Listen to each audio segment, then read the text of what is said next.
Welcome to the Waldorf Gridiron Club podcast, your home for all things football at Waldorf University, the best small college football experience in America. Hosted by Andy Buffington and me, Troy Thompson, from the secret bunker beneath Bullsdorf Field. Welcome to this episode of the Waldorf Gridiron Club podcast. Here we go, folks. We're still rolling. Let's see. Last week, who did we talk to, Coach? Do you remember? Well, I think it was the new guy. Oh, that's right, the new guy. Yeah. So anyway, we're continuing the hits, folks. We will not say. The question is, which new guy? Which new guy? Yeah. Oh, It was Tom. What? Tom Clary. Yeah. He's linebacker coach at Waldorf. Mm-hmm. Yeah. Got to Which watch makes him. sense. That's watch why him in action on Saturday. Saturday. That's right. Yeah. He's best in action. He is. Well, you guys. That is the voice of anybody that's Ethan familiar Aune. with our. Yeah. Exactly. Yeah. He's Instagram famous, folks. And anyway, yes, he is. So we have two rock stars in the bunker today, Troy. Yeah, we're double barrel. As you said, we've got the offensive coordinator Ethan Aune, and then we have the man from California himself, Danny Donadio. California. Coach Don is in the house. Hey, welcome, guys. Thanks for coming. Welcome. Thanks for having us. Thanks for having us, guys. Absolutely. So spring game on Saturday, so just a little less than a week ago. And from your guys' perspective, what'd you think? Yeah, what'd you think? I think it went really well. Unfortunately, we were in a situation where we were a little short personnel wise. A couple, injuries kept us from running a full spring game as you might expect from a traditional kind of spring ball perspective. But we were able to do a couple of live segments and a little bit of drill stuff. And I think, personally, we did a lot of good things, a lot of new things out there, and we had a really healthy back and forth, which I'm, happy for. The worst case scenario in spring ball is you have one side of the ball kicking the crap out of the other side of the ball. So Yeah, that didn't happen. No, did not. No. You guys moved the ball on offense as the OC. That had to be good to see. But the defense, didn't make it easy on you at all. I think a lot of it was, 3-5 yard gains, occasionally. Then you had some big plays, particularly towards the end. Yep. But I think that was just the offense saying, okay, I realize the defense knows all of our plays, so we're going to go ahead and do our own routes or whatever. But you were very well matched out there, which is good. It'll be fun to see you like in a scrimmage. Do you guys have a scrimmage planned in the fall? we do. I believe we're doing something mid-camp. I'm not totally positive on who it is or when it is. That would be a kind of down the line question. I don't know if Coach has any more insight than I do on that, but I don't think that's been determined just yet. yeah, You guys have a short schedule in the fall because you come in, start your camp right away, and then you also have a game in 0 week. So there's that. it'll be fun. Yeah. I'm excited for it. I think, next year's looking good, especially after a healthy spring like that. I think it was cool. I don't know if you guys are going to get more into the spring game here, but we had some new stuff go in, and the defense was pretty successful in some of the things they were doing with new packages and funky new fronts and things like that for Coach Aune to worry about. So Good. excited about next I think year. a big question for the offense, Coach, is what did you see in your QB1 position? A We've had a little bit of a competition going on in spring, little bit. and That's good. it's definitely good. It's hard from my perspective because you'd like to walk out of spring ball with a solid answer. But what I can say is both of those guys stepped up their game constantly throughout the entire spring. So they were both growing hand in hand, and one would have a good day and the other would have a good day. We've got some more competition in the fall. So we won't really probably name a guy until later in fall camp, which is okay. It's healthy. We'll make some stuff that they can both run pretty well. And I'm happy to see those guys both grow. Do you think your top three guys that you have on staff right now in the QB position, do you think, and whoever they might be, we don't have to name names, but do you think that they walked away from that spring ball game going, this is where I need to be QB1. Yeah, I mean, I can also say this confidently because we're a couple days after spring ball now recording this, but I've met with all those guys. Mm-hmm. They have a pretty comfortable idea, all three of them, on what it would take to take the step and separate themselves and put themselves in that position. So I believe all those guys are set up for success in the long run.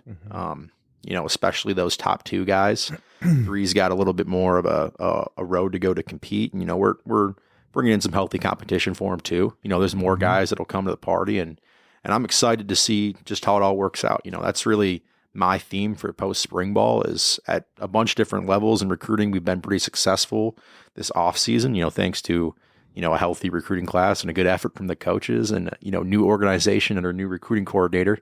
We've been pretty successful. So, Coach Aune, stepping back from being a OC for a second as a coach, he's one of those guys that just loves developing dudes. Yeah. That's why I do this thing. I'm not in it for the glory, for the whatever glory there is in it. Yeah. Because at OC, it seems like all they can do is be mad at you. But I'm in it for the development, watching those guys get better, and we've got a lot of talent incoming, and I'm super excited about. Well, I think go ahead. Just to kind of piggyback off that a little bit, I think too, when you look at the start of spring, and I'm not talking like spring ball, I'm talking just like the semester itself, you see the maturation process from the QB room, in the weight room, in the meetings, and in just the process, the details, everything. They're wanting to learn the stuff that we're trying to implement at a fast pace, and they're calling us, hey, can we get footballs? Can we go out to the field? We want to throw with these guys. Like, they're taking initiative to try to improve. And then when we get to spring ball, you can see, there's a lot of wheels turning in the head. There's a lot of things being thrown at them, and they're having to navigate all that at a fast pace, right? Right. And that's a lot for, especially at that position. That's such a hard position to play. And then trying to learn all these new things, new terms, new, everything. And then to be able to cap the spring off with having successful drives, being able to orchestrate the offense and being able to communicate efficiently and do all that kind of stuff. I think you see that development from last fall till now, and you can see how much they have improved along the line. So I think to build off of what Coach was saying, not only, have they developed as football players, but they've grown just exponentially as individuals as well. It's good to hear. Process and everything that goes along with it. You got Coop that is on the sidelines now. Obviously, he could run the ball. I mean, you'd call it from the PA, I'd say it's another Cooper keeper, and he could just make things happen. Right.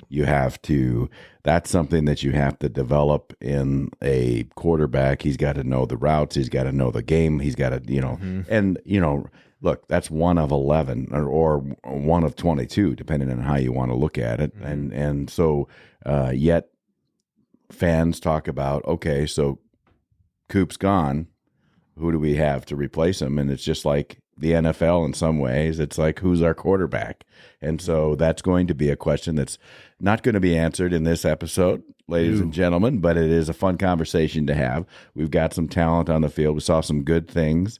Nick Siegel was out on the field quite a bit there, and we got a chance to see with him. He's a gunslinger. He can throw the ball very well. And so it's just a matter of, can we get that, and can we also get, it'd be great if we could get the run game with that QB as well. So there's a lot still on the plate, and we'll find some things out. What else on the offense do you think made is going to be critical to the success of WUBall as we roll into the GPAC? Right. Well, there's going to be a lot of facets to it. I mean, one of the things that we're constantly working on, especially through spring, because it's the chance you get to kind of play around with stuff a little bit more than needing to be set in stone, right? If we have a bad practice in spring ball, it's not the end of the world. If we have a bad game, you don't get those back, right? So we spend most of spring kind of practicing and kind of diversifying and doing things that we haven't been super successful with in the past. So I think one of the most exciting things we've got going is our new sets. We've got a couple of new ways to get into some pretty familiar sets, and our run game's kind of taken a turn from what it's been. I think kind of opened it up a little bit. healthy term for it, and some of our development in the pass game, right? I think one of the things that we were really successful in last year was our 12 personnel sets, and a lot of that was run game. This year, we're working really, really hard to kind of diversify and be able to do a little bit more of an air attack out of that 12 personnel set. And some of the maturation from our, tight end group, our Ys and our Fs, key names. We got to find out a little bit about what they can do. Indeed. We got to find out for about sure. how good they really are. If you were there on Saturday, you start talking about coming out of that 12 personnel, and it's like, Nolan Frohine is a freak. Freak. Yeah, he's able to really move, developed. And then we got Chavez back, we got Seth back, and it's like, come on. Yeah. Yeah. I'll say that I called Andy after the game on Saturday and just to chew the fat a little bit. And Good combo. Sometimes it was, Andy is a huge fan of Warrior football, as am I. And I said, man, sometimes I think you're just a little too much in love with the program. And That's true. And then, but I said, but what you were saying about Frohine is 100% correct. Like, that dude has grown into a force. He's a unit. He had a huge reception. He can carry it quite a ways. He's hard to tackle. He makes a difference as a tight end when you have to push down on that O-line and make a space. So that dude's making a difference, which is awesome. I don't know if I told Andy, he was already at home, I think, having a drink, enjoying the weekend. But I was just I was like, is he motivated by this whole Taylor Swift thing with tight ends, or what's going on there? Because he looked pretty good. Well, I'll tell you something, man. I mean, I'm super proud of Nolan, and I'm super proud of Seth, and Nolan. Not to get too into the weeds here, but he had a couple of successful early practices, and he had something bugging him a little bit. Not a serious thing by any means, and he was back for the end of spring ball, but he took a big break there, and I think it really opened up the door for who I personally, not to say that I'm not proud of all of our guys, but my personal most improved player of the spring would easily be Caden Peterson. Well, that's what I was just going to go into was, we sit here and we talk about the things that Nolan's done and Chavez and stuff like that. And, Coach alluded to it a little bit earlier about how, we didn't have a whole lot of numbers in terms of certain positions. We were a little thin, right?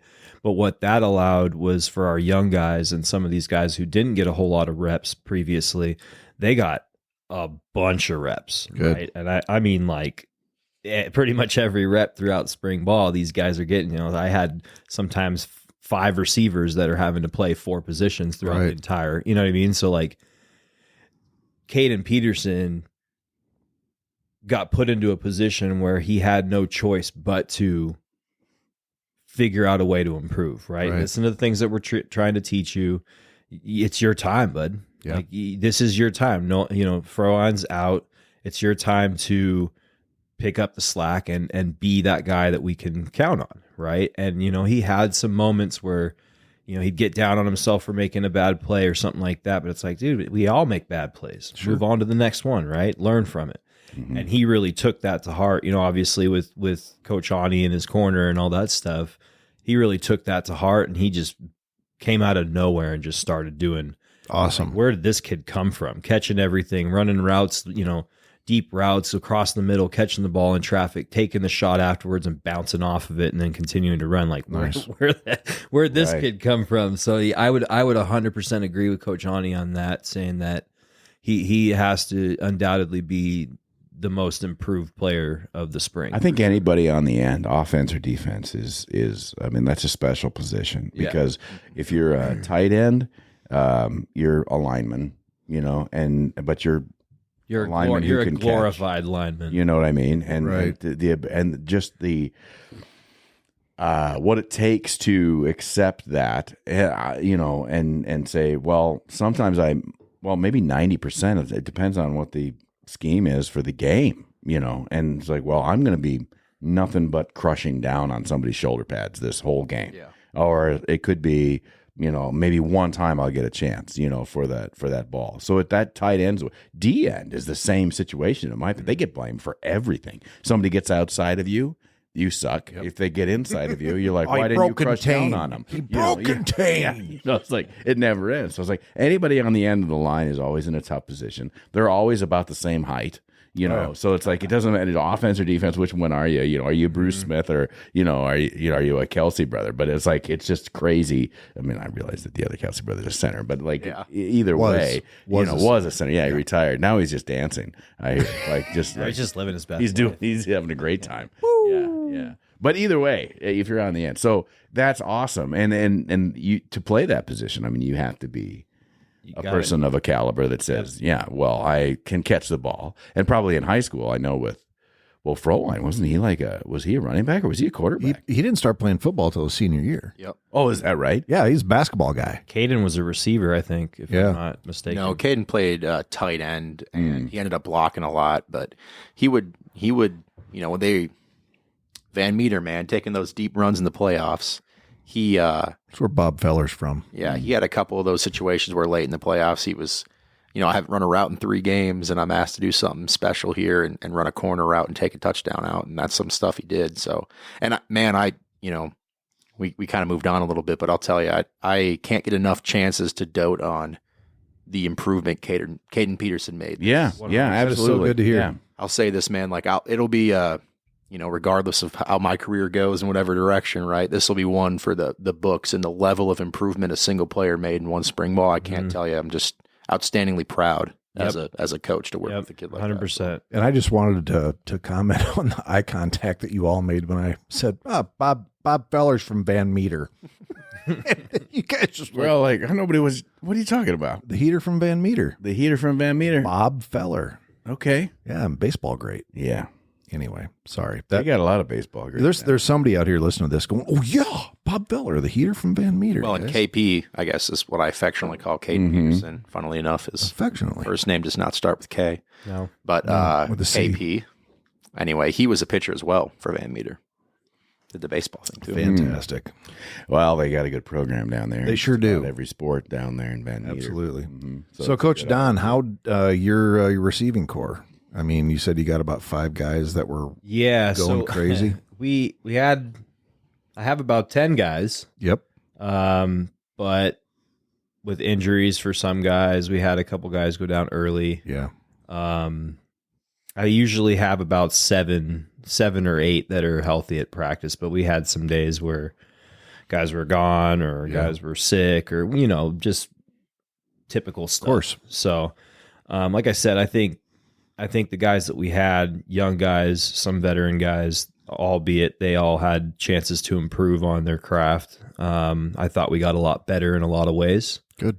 Obviously they're learning new terminology from me, new drills, new change of pace with everything and how I operate compared to how they were doing things last year. So that kind of had a little bit of an adjustment period, to say the least, but I think they've kind of understood, my level of teaching, the things that I'm trying to get them to do, and trying to get them to understand it. To some, it might seem a little bit picky and a little bit over the top, but I'm very passionate about this position. Obviously, this is the position I played my whole life. Yeah. So I've spent a lot of time learning different things on how to make them better, watching a lot of their film on certain things that I think we can improve on. And I think that they all saw the same things that I saw. And whenever we watched film and I talked about it, they understood, or they said it before I could even say it. So that level of improvement, just in the mental side of the game, was huge,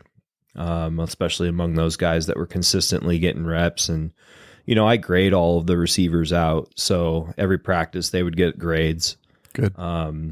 On all the plays that they were in. And then, obviously all the receivers, if they weren't in, they'd get to see what the other guy was doing, mistakes or positive things that we were trying to execute. So I think over the course of spring, it took a long time for us to get rolling on all the new pass game concepts and stuff, because it's a lot, right? We tried to throw a lot of stuff at them all at once and see how much they could, how much would stick with them. And so I think they did a pretty good job of doing just that. Stats can be a real banshee, and it seems like you have for a receiver, if you're a quarterback, and this is the dad of a couple of quarterbacks, like you throw a pass, the receiver knows they got to bring it down. The receiver doesn't bring it down, doesn't go against the receiver, goes against the quarterback. For not in my grading, it doesn't. Yeah, well, that's good to hear because I can tell you that that the quarterback's going through, 6 different, hopefully less than 6, but like 6 different ways of getting tackled, trying to find that spot. Well, and what most people don't understand. And then if you overthrow a quarterback, and like the whole crowd knows if you overthrow. And it's like, well, we saw that. Or if you, well, but but if it's like in the, what's nothing's worse as a dad of a couple of quarterbacks. It's right in the numbers. Yeah. And it just like bounces away. Oh, yeah. Like they just hit him in the shield and it was a bullet. And it's just like, we just had one job for you. You were 40 yards down range. That was like literally right where it should have been. Oh, it's infuriating when that happens. But for me, this is the big thing that a lot of people don't understand is quarterbacks are expecting the receivers to be in a certain place at a certain time. Right. That's where they need them to be. Right. And what I don't think the receivers oftentimes don't understand is that quarterbacks don't have all day to just sit back there and wait for you to get open. So you can't do all this dancing around and doing all this weird stuff to get you there. I let my guys have a little bit of freedom on how they can run their routes. I want you guys to be a little bit, use your personality a little bit, but at the same time, you got to get from point A to point B on time. Right. When the quarterback needs to throw it and where he needs to throw it, you got to be there. That's your job. Yeah. And so, I think, like I said, we start to understand the concepts as a whole, and that's the big thing for me is getting the receivers to understand the why behind everything. Right. Getting them not just know your route, know everyone else's route, know who the quarterbacks are supposed to be reading. So you understand whether you can be patient in your route, understanding the defense, and that's one thing that I don't think our guys really understood was what they were looking at. Yeah. Right. Receivers are just lining up and they're not identifying the defense. Well, how do you know how to run your route if you don't know what defense they're running? Right.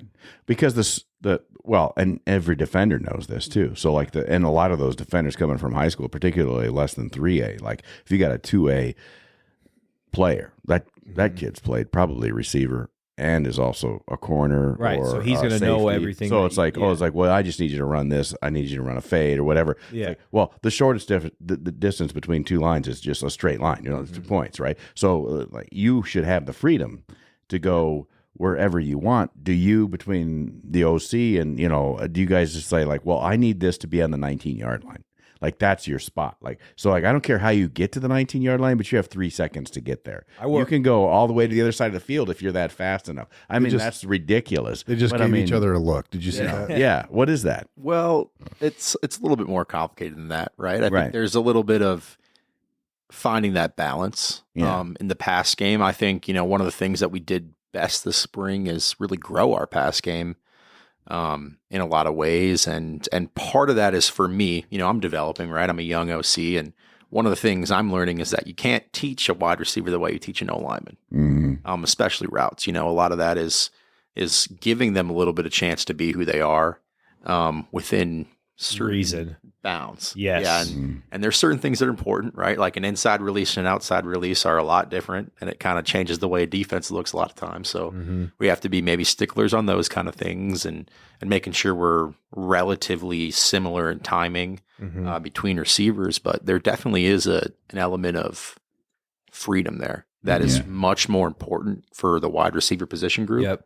And that's a big growth point for Coach Aune, right? Is because, we kind of touched on this about the frustrations between QBs and wide receivers sometimes of, hey man, they just dropped the ball, and the wide receivers are like, man, I was open. What's the deal? And I think what's important is for both those position groups to realize that everybody's growing in a spring ball period, right? And you're going to mess up sometimes, and your frustrations might multiply when the other guy messes up. But if we're not on the same team and we're not growing in that regard, then we're not getting anything out of the period. Well, and I think that's one of the things that I stressed in the beginning of spring. One of my core values and things that I address with my group is that first and foremost, you got to be a good teammate, right? Right. And understanding that not every rep that you take is going to be you getting the ball in your hands and trying to make something happen, right?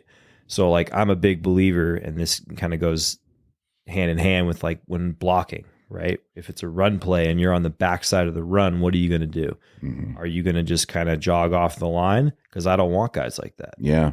That tells me that you're taking the play off. Rather, you could be doing one of two things: helping out. You never know, that play might cut back and you're the guy that springs it, or steal a release off of a DB.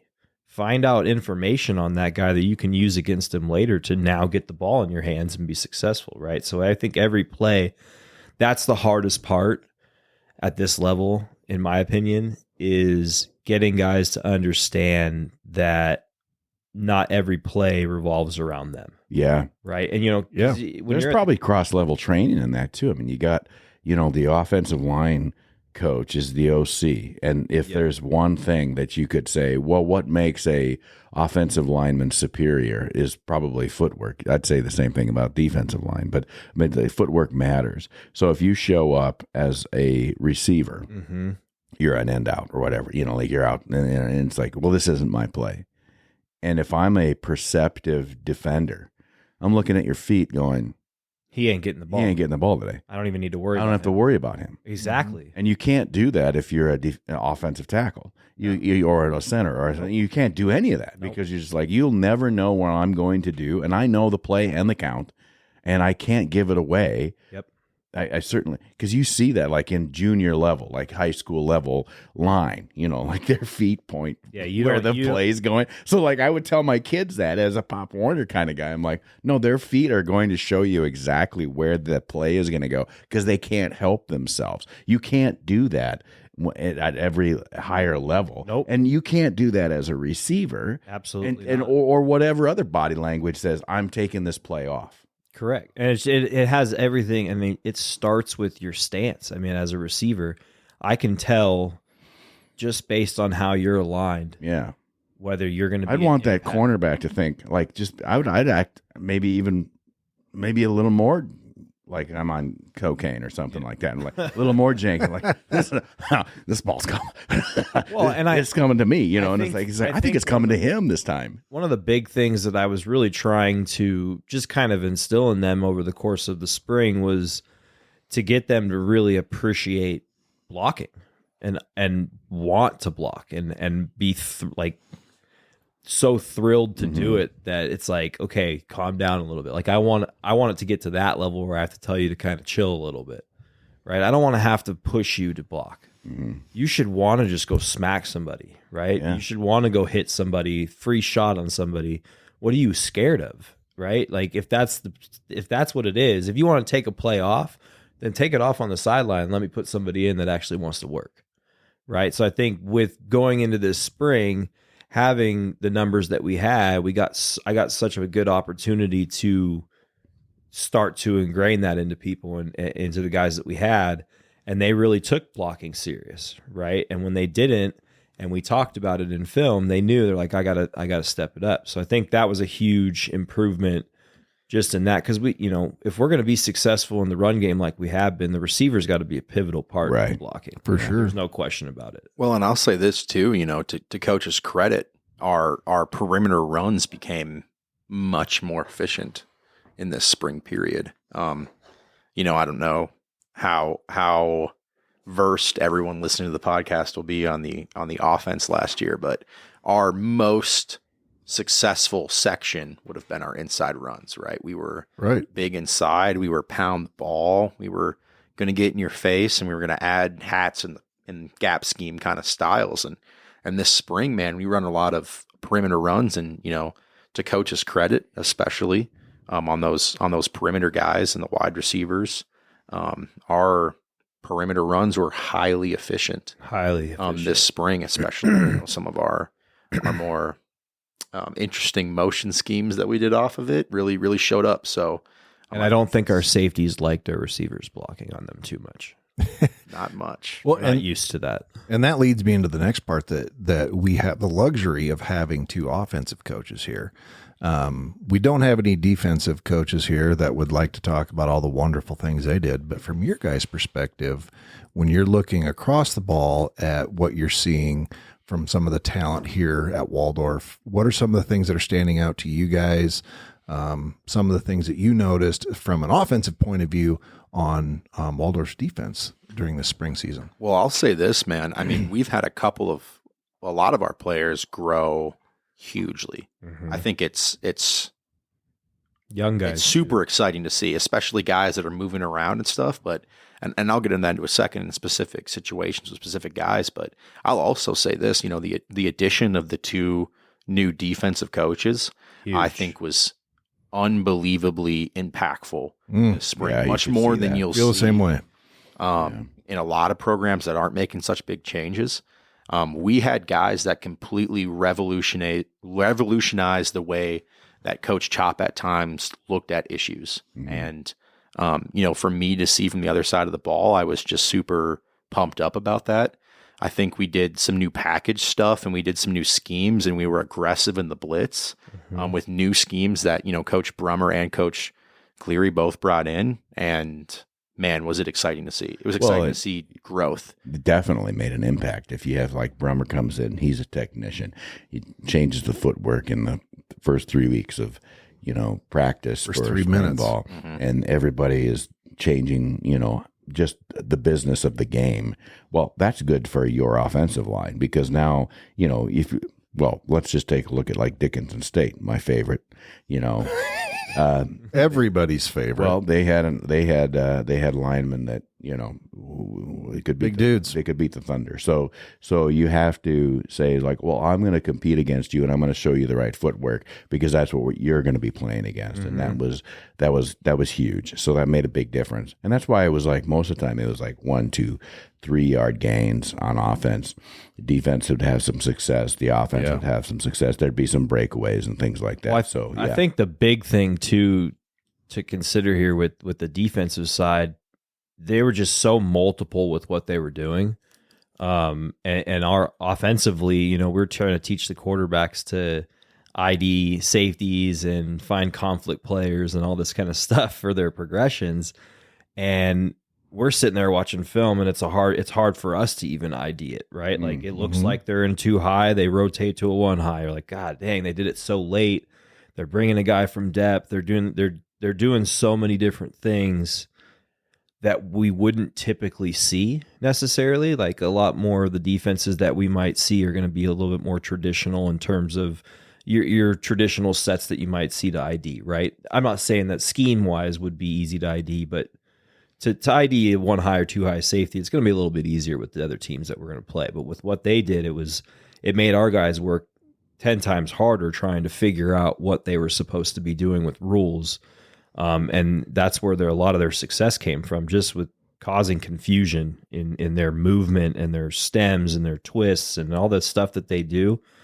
It's kind of mind blowing with what they've been able to do in such a short period of time. You're talking about these things that are so down the road. I mean, we're going into the GPAC right now, and they've got national champions in that group, and so so one of the questions that I asked you and Coach Chapa too after the game on Saturday, or the practice, whatever you want to call it, was like, so are you, like, what's the speed of the game? Like, are you hurt? I mean, the advantage to Waldorf is that, we're going to be as hurry up as we can because you're going to make these guys think a lot faster than they're used to. I think and Chapa's response, and you can build off of this, was it depends on who we're playing. Absolutely. And I think it's really important for us to realize that kind of the theme of the day, we've said it a couple times, is to be multiple, right? I mean, the way you're going to attack Concordia, Nebraska might be completely different than the way you attack Hastings. Sure. And the way you attack a Doane might be completely different than the way you attack a Northwestern or a Morningside, right? So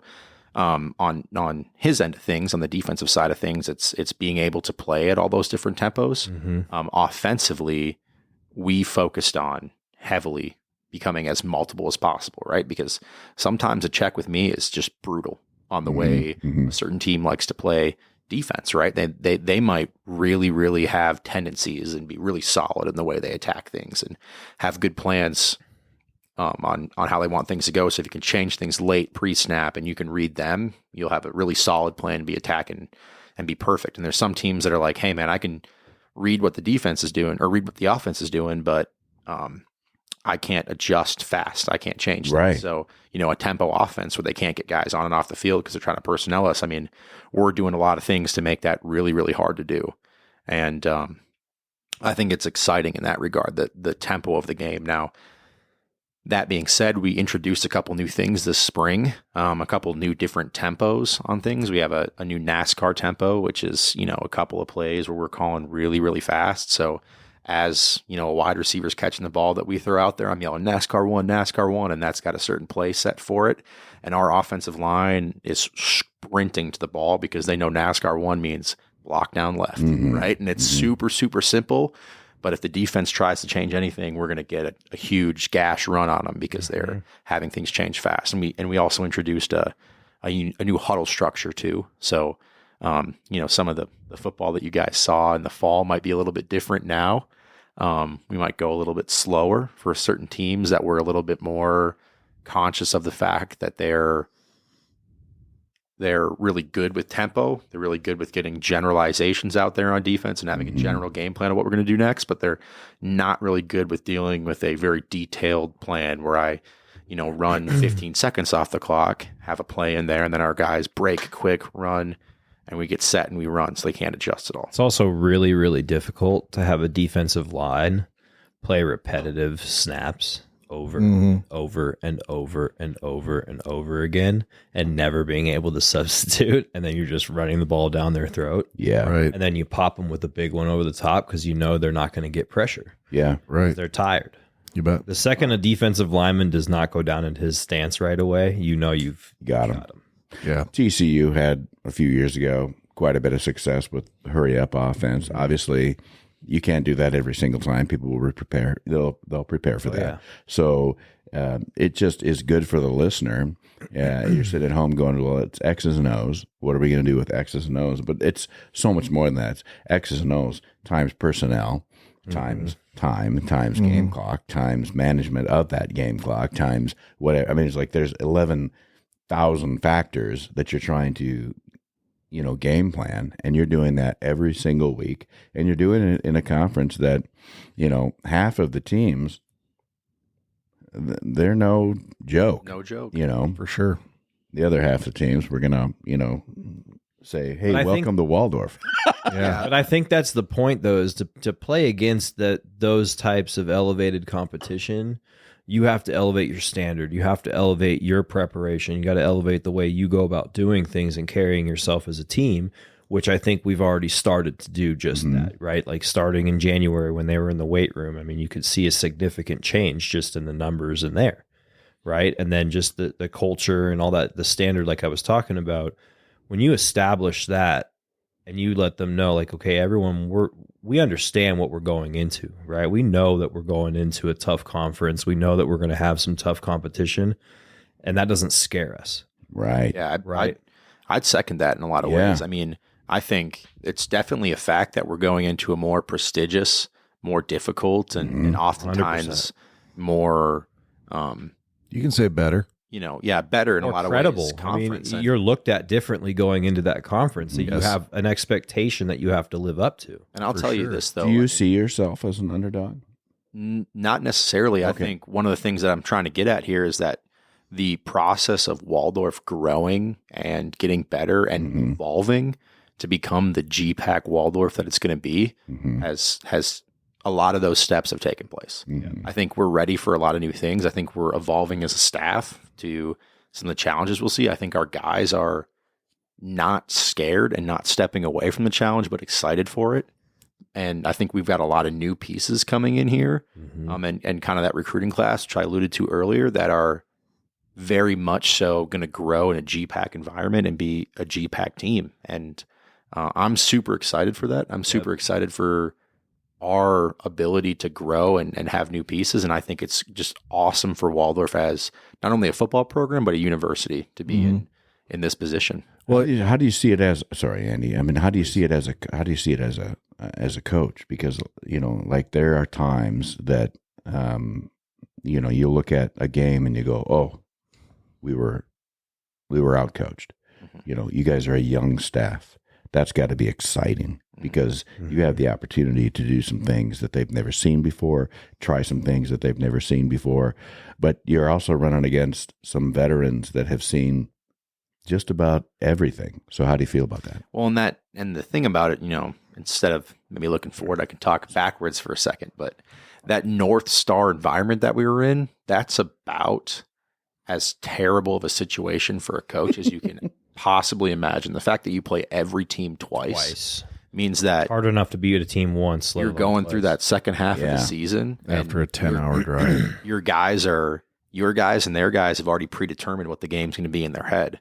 So you're doing an 11-hour drive, and it's like, yeah, man, I can do whatever I can to game plan, and we can feel good about it. But that team over there thinks they're better than us going into this because they won last time. Or that team over there, they're not practicing for the other team for a couple weeks, and they're thinking just about us because they didn't beat us, but they felt close enough.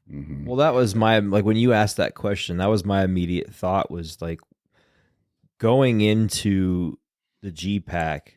It almost feels like every team in the GPAC is basically just going to laugh at us, right? Like kind of coming in, we're just going to roll over these guys. They don't know what that, all that stuff. And I like that. I love that atmosphere. Yeah. I absolutely love that. Look past us. Because there's a couple of reasons why. Number one, it makes us better as coaches because we have to work that much harder to prepare our guys. So we're having to be students of the game. We're having to learn all these different ways to be better, right? Which inherently it makes our players better. And on the flip side of that, the coaches on those programs oftentimes get complacent.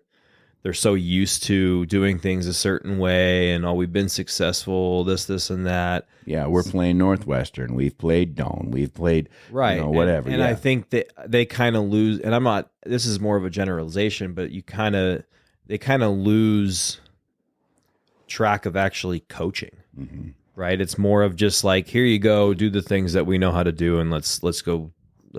Well, and Coach Aune has got a little bit of a shorter fuse for some of these questions. He builds up an opinion, and I'll try to be as good as I possibly can while saying this. But I think a lot of guys see the GPAC as just Northwestern and Morningside. No.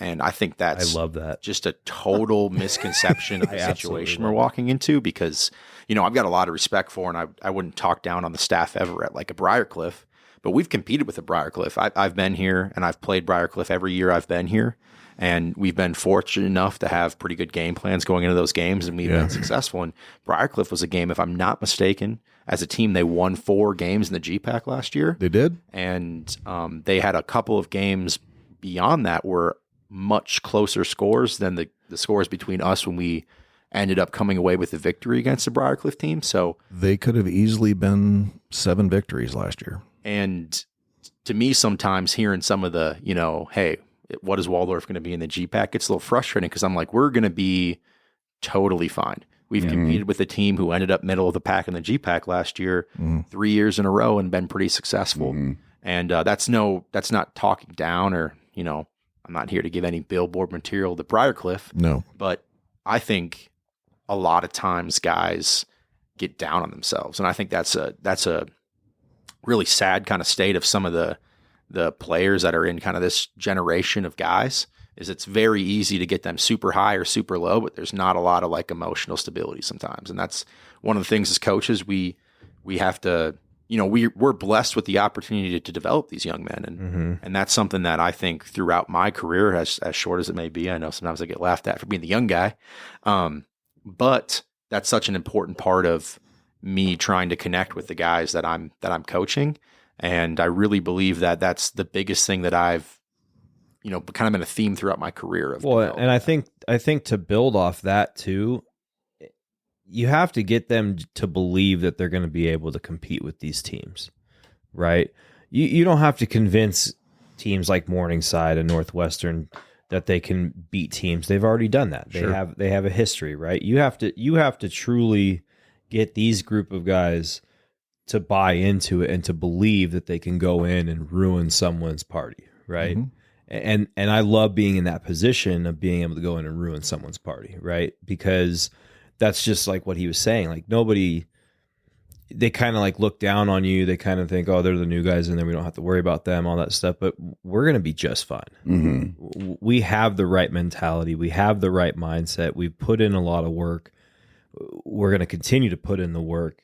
And we've grown as a coaching staff. We've grown as a program in general to be at the level that we need to be at to compete in this conference. So going into it, that, and especially after having a successful spring like we did, it makes me feel even better about it. And I 100% agree with everything you guys are saying. The reality is on Saturdays, there's going to be 11 guys on the offensive side of the ball, and there's going to be 11 guys on the defensive side of the ball. And at the end of the fourth quarter, somebody's going to have more points than the other folks. That's fine. And I don't have a lot of trepidation, matter of fact, none, when it comes to us competing in the GPAC. Do I think we're going to win it? Maybe not, but could we? Why not? However, I think we're in a unique position here at Waldorf University for the first time in recent recollection, for the fact that, especially on the offensive side of the ball, Coach Aune last year had about 6 weeks to prepare to be an offensive coordinator and develop his offense. And he had a couple new coaches come in with the departure of Coach Brown.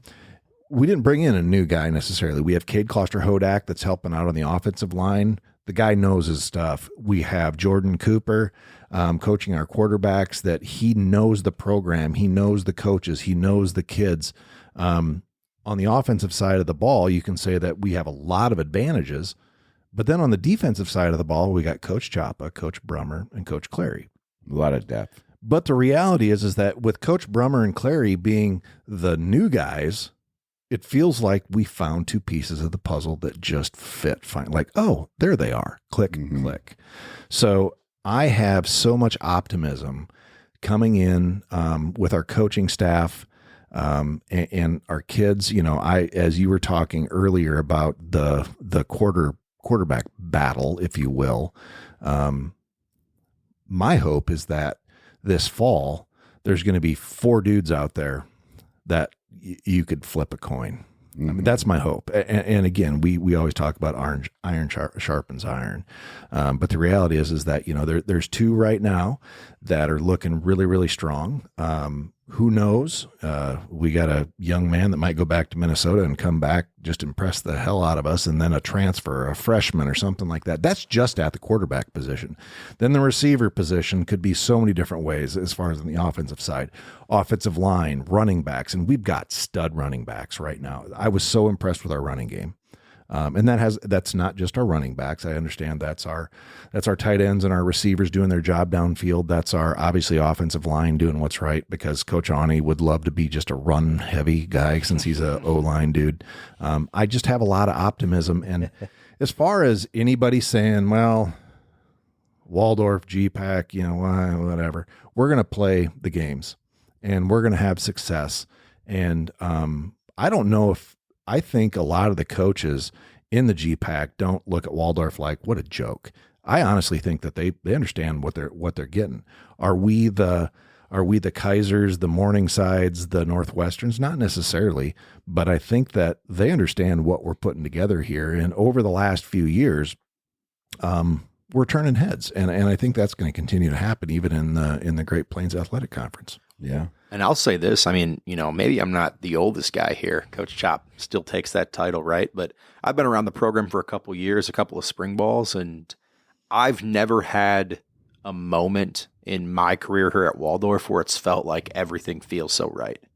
And I'll say that, man, I'm excited about the defensive new guys. Yes. I'm excited about the defense. I'm excited about the defensive growth and the growth of their players.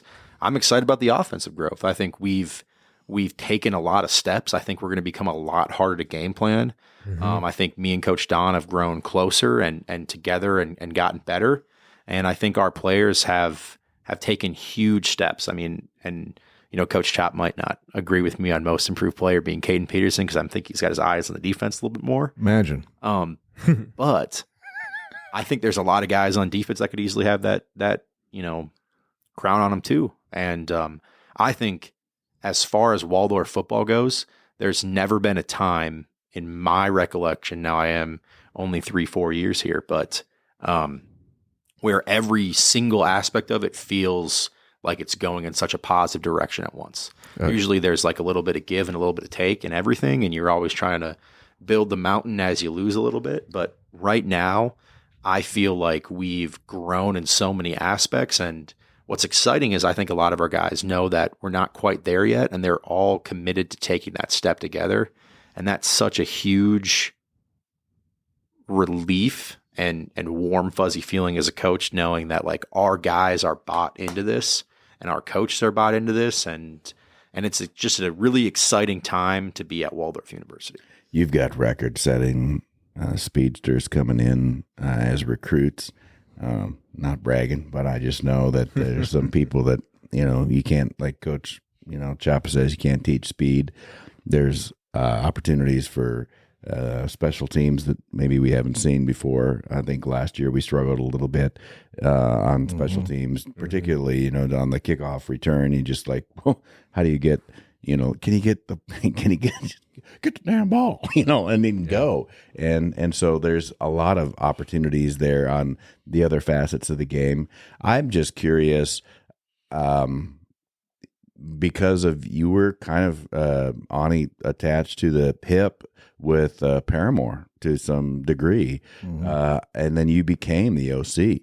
So how much? I never asked you this before, but like how much time did you spend on the phone talking to Chase, or maybe not at all? Just about as you're trying to, like last year, just like trying to put an offensive program together.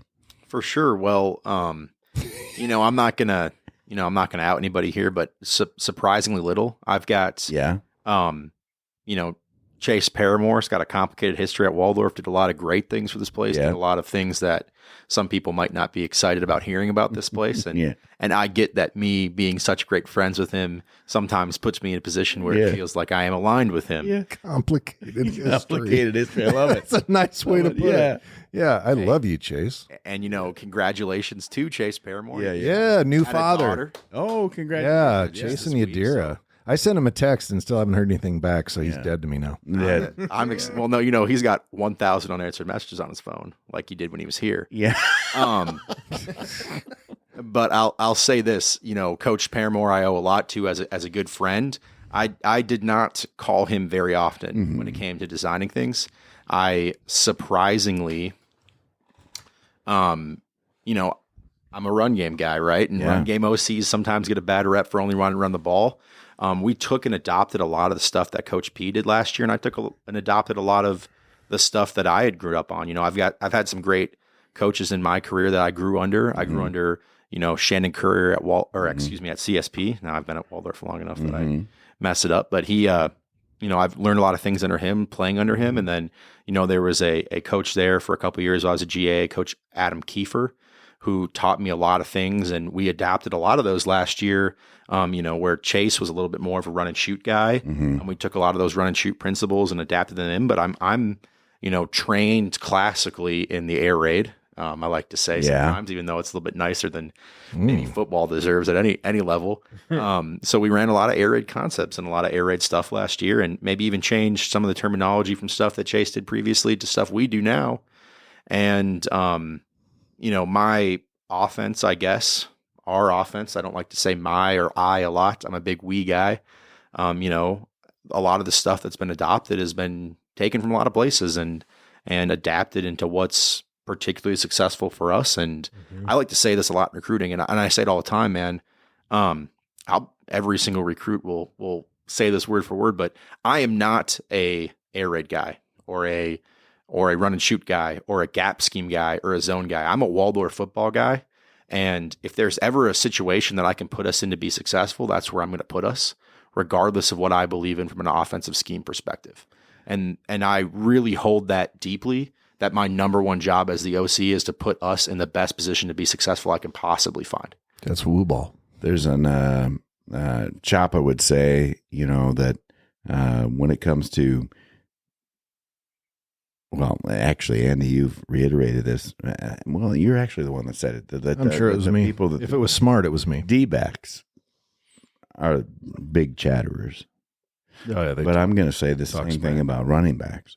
And here's why. Because I went to a track meet at BB Track and was walking out. You guys had a meeting. And I parked, because I feel like I can, in the D-Jack parking lot for that particular track meet. And as I'm walking out with some of the running backs. And I said, they don't know who I am. Like, is that the old guy that hands out awards once a week, maybe? Like they're not quite sure, how that goes. And I'm with them because I have a hard time, picking people out either. But regardless, we're walking across the street, we're walking together, and these guys are just chirping. And I was just like, how are we going to look on Saturday? Oh, you coming to our game? I'm like, oh, yeah, I'll be at your game. Don't worry about that. I'll be watching you.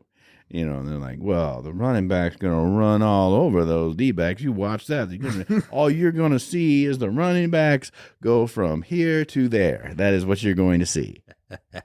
Well, I did not see that. I saw them run good, solid football. 3-4 yard gains for the most part. Huge. Do what they need to do. You only have to do that, 3 times, and you're always at a first down, and that's another Warrior first down. So I had a good time, but it wasn't like breakaway, running back game at all. So talk about the running backs a little bit. Well, I'll say this, man. I'm excited about our running game, especially our running backs. We've got a couple of guys who have been on the roster for a few years. Super talented young guys who we've just been so blessed to have such talented running backs and a running game. And, we had the runner-up player of the year in the conference at running back last year. He's super successful and it was his last year and he's moved on, but we've got a couple of young guys, TJ Booker, affectionately known as Auntie, and Rocky Ketchum. Mm-hmm, Rocky, yeah. And even those younger guys, Lamont Samples and Nehemiah Pemberton, they've just shown such a grasp of the offense, and they've grown so much. And I think those were guys that would have started on any other team a couple of years ago. Mm-hmm. And the fact that they've grown and grabbed it and are being so successful now.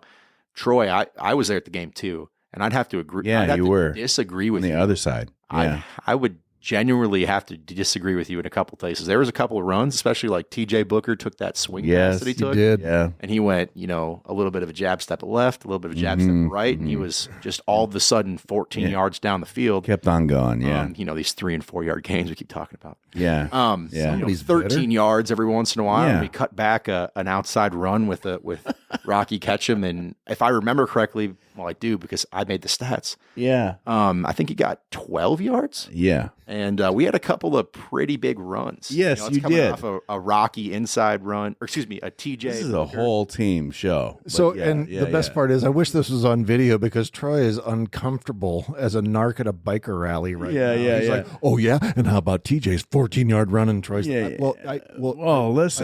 I went to go use the restroom during that. It was like, in general, this is a 4.5 hour game. And I mean, it feels like, so I haven't even got to practice, the good ones, I'm not breaking this fight up later. No, I'm going to watch. It's good. I'm probably going to film it and put it on Instagram. No, listen, Aune would kick my ass. There's no doubt about that. My money's on Ethan. It's just because of his reach. And, exactly. But hey, if I could get close to his knees, I know I could get it. If you can get him on the ground, you might have a shot. The guys affectionately say Coach Aune has the crispest elbows in North Iowa. Yeah. Oh. He throws them. I bet you do. That's true. Well, it is a very good thing to see our program in this way.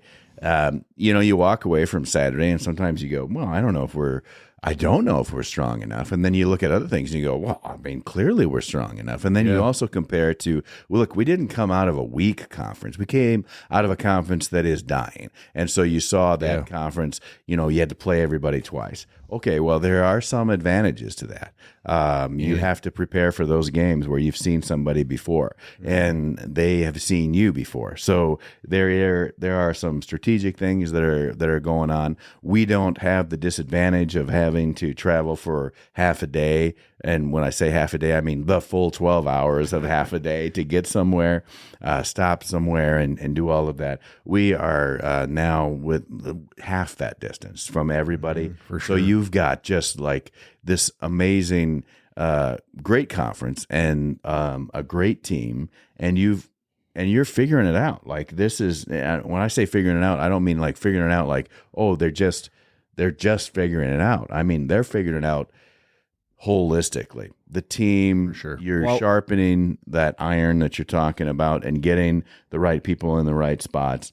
And hopefully those guys know where they need to be, because they've got 3 months and then it's showtime. So like you're not prepping in August. August 1st, don't show up. Like that's now I'm going to get in shape. Like you're getting in shape now, and you probably should have been. And they've been doing that ever since January or since the end of the season. Anyway. Well, that was a couple things I wanted to kind of touch base on. One of the things, I've been through a lot. I've coached a lot of football. I've played a lot of football. I've never really been a part of a spring ball where you can go multiple green periods where you're going live tackling and going full go, and coming out of it with no injuries and getting valuable film off of it, and having, being able to get productivity out of it and all that kind of stuff. But on top of that, like, so you have that element to it, right? Being able to stay healthy and still being physical.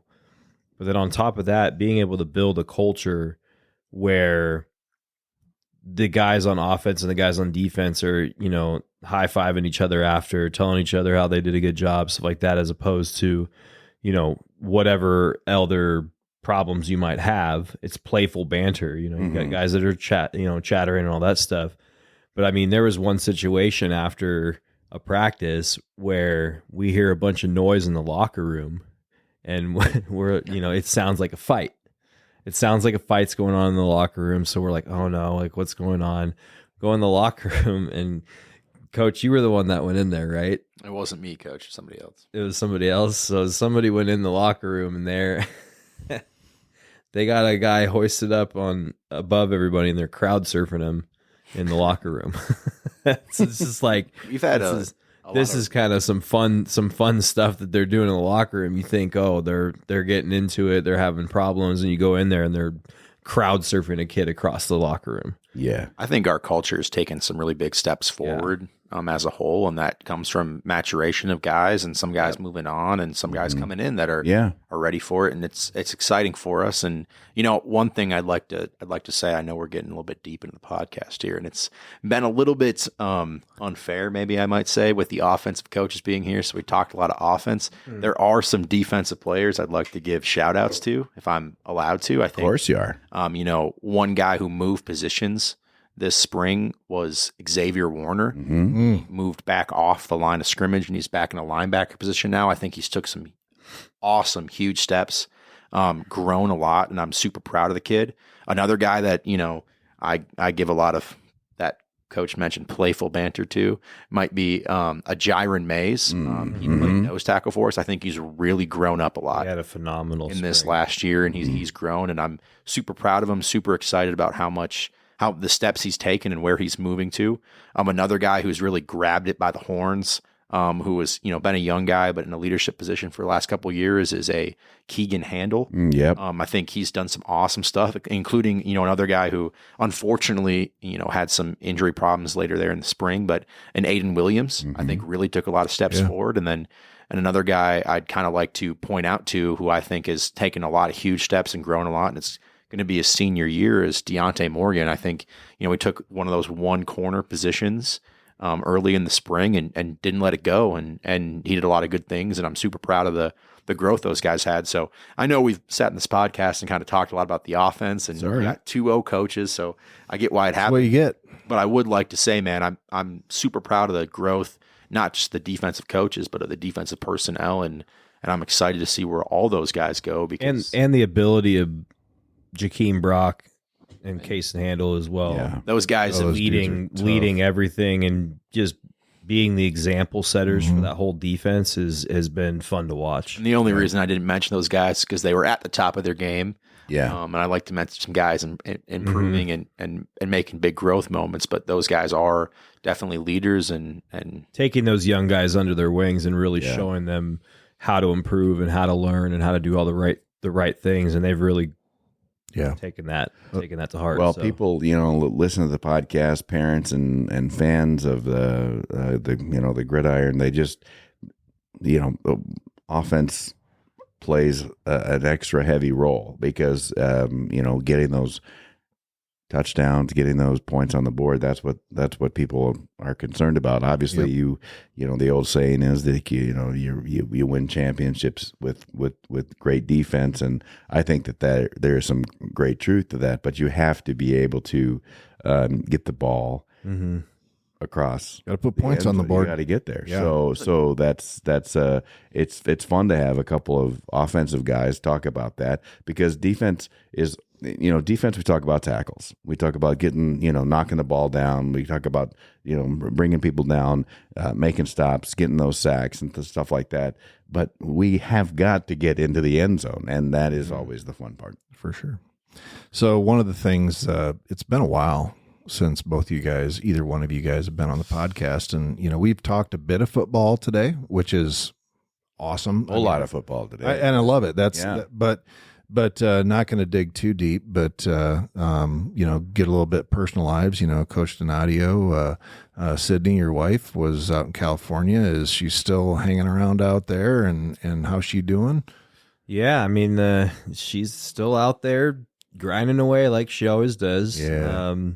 Doing her cheer bit and all that stuff, and kind of getting them ready for tryouts for the next year and all that stuff. So she just got finished with all that, and well, hopefully you've been able to spend some time and see her. Yeah, she's actually flying out tomorrow. That's awesome. Yeah, so I'm gonna drive out to Minnesota and pick her up, and that's a shame. Have a couple days. Well, the Minnesota thing. We climb out. This is being recorded on a Wednesday, so that you're talking about a Thursday, hanging out for the weekend, and then having to that's good. Head back there. Yeah, hopefully flying Delta. I'm an investor, so there you go. And Coach Aune, I think since the last time that you were on the podcast, your relationship status may have changed. Indeed, since the last time I'm on the podcast, me and Allison have gotten engaged. So I'm very excited about that. And September wedding, December wedding. Oh, after the season. Weird. September wouldn't work. Yeah. So our wedding is 1 week after the national championship. So I was going to say, I'm excited for you. That is so fantastic. For you. Good. Andy, you just celebrated 30 years of excellent marriage. Yeah, April 16th. At least 24 and a half years of excellent marriage. I don't know.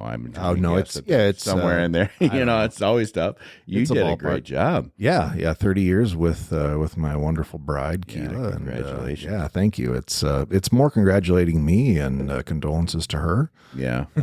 She's been. We all agree. Yeah, 100%. I get it.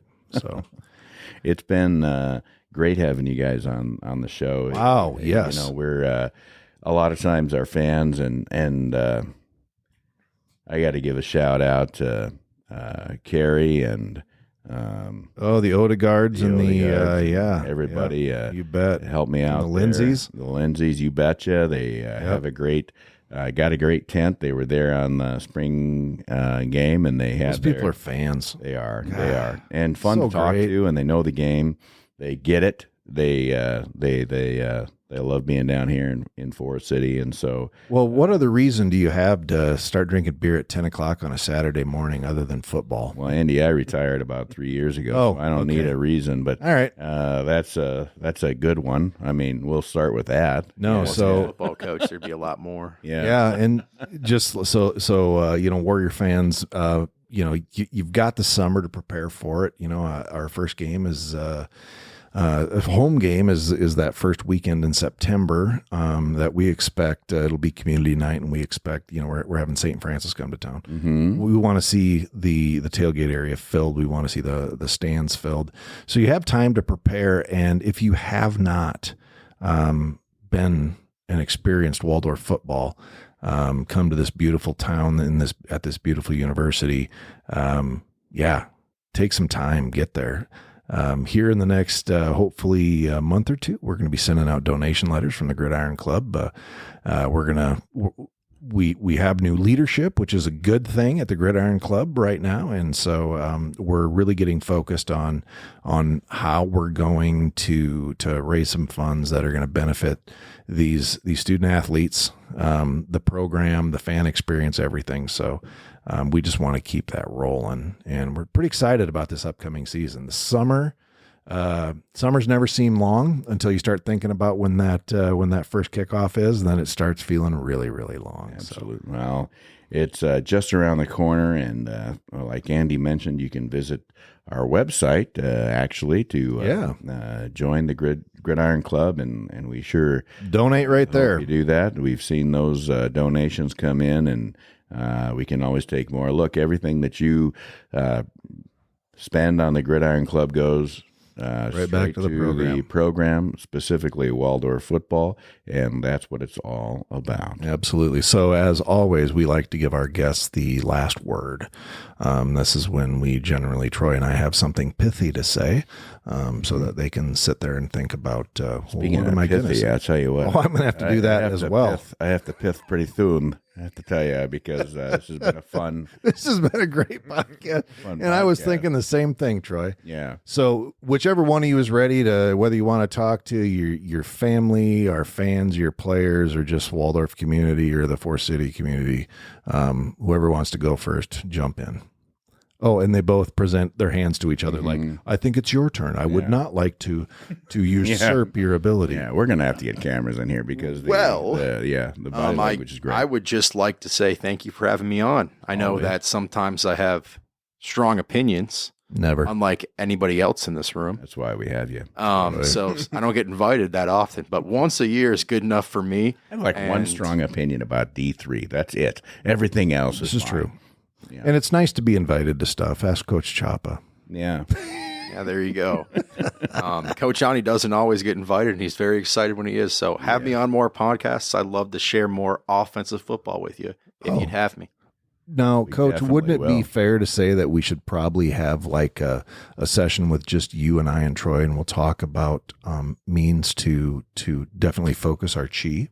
And really inwardly focus on our mental. That'll never happen. And we can talk about that'll never happen. You know what I will say though, before we jump to Donadio, we did spend about a half hour today packing meat. Making some burgers. Could you define that a little bit better, tomorrow, please? If you're listening to this on Friday, tomorrow, of course, is the annual football team. They go out for service day, and it's a fundraiser for them. They go out and clean up yards and do all this amazing stuff. They got a dozen or so. So we were making burgers. We were making that might burgers. Be a better way to describe it. Packing the meat. We had hamburgers and venison burgers.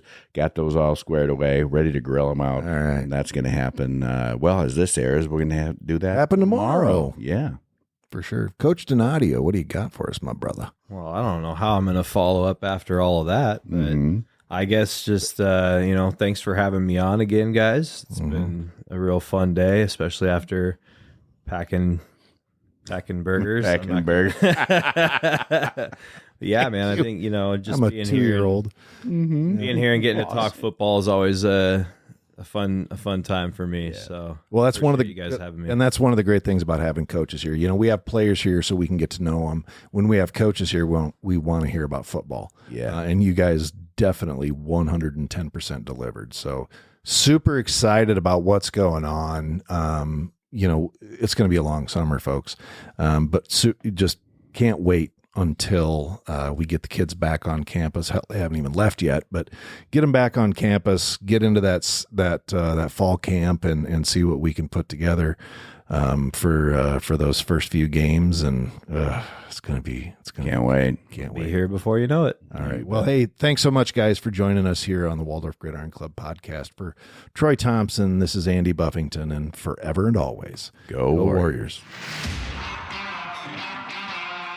You can join the Waldorf Gridiron Club and be part of the best small college football experience in America. Just visit our website and pick your membership level. Find us and everything Waldorf Gridiron Club related, including professional photos, at waldorfgridironclub.org. You can also click on the Support the Show link in the show notes to donate. And you can even use the United States Postal Service by sending your check to the Waldorf Gridiron Club, P.O. Box 125, Forest City, Iowa, 50436. It's tax exempt, hassle-free, and has a level for every budget. That's right. Anyone can join, even our rivals. Show your colors. Join the Gridiron Club today. Get it? Got it. Fantastic. The Waldorf Gridiron Club podcast is hosted by Andy Buffington and me, Troy Thompson. Produced by Sunnyside Farm Studios in beautiful rural Forest City, Iowa. Platformed by Buzzsprout and music by Soundstrike. The Waldorf Gridiron Club is a 501c3 nonprofit organization dedicated to the student athletes of the Waldorf University football program. Our mission is to assist the program in maintaining the best small college football experience in America.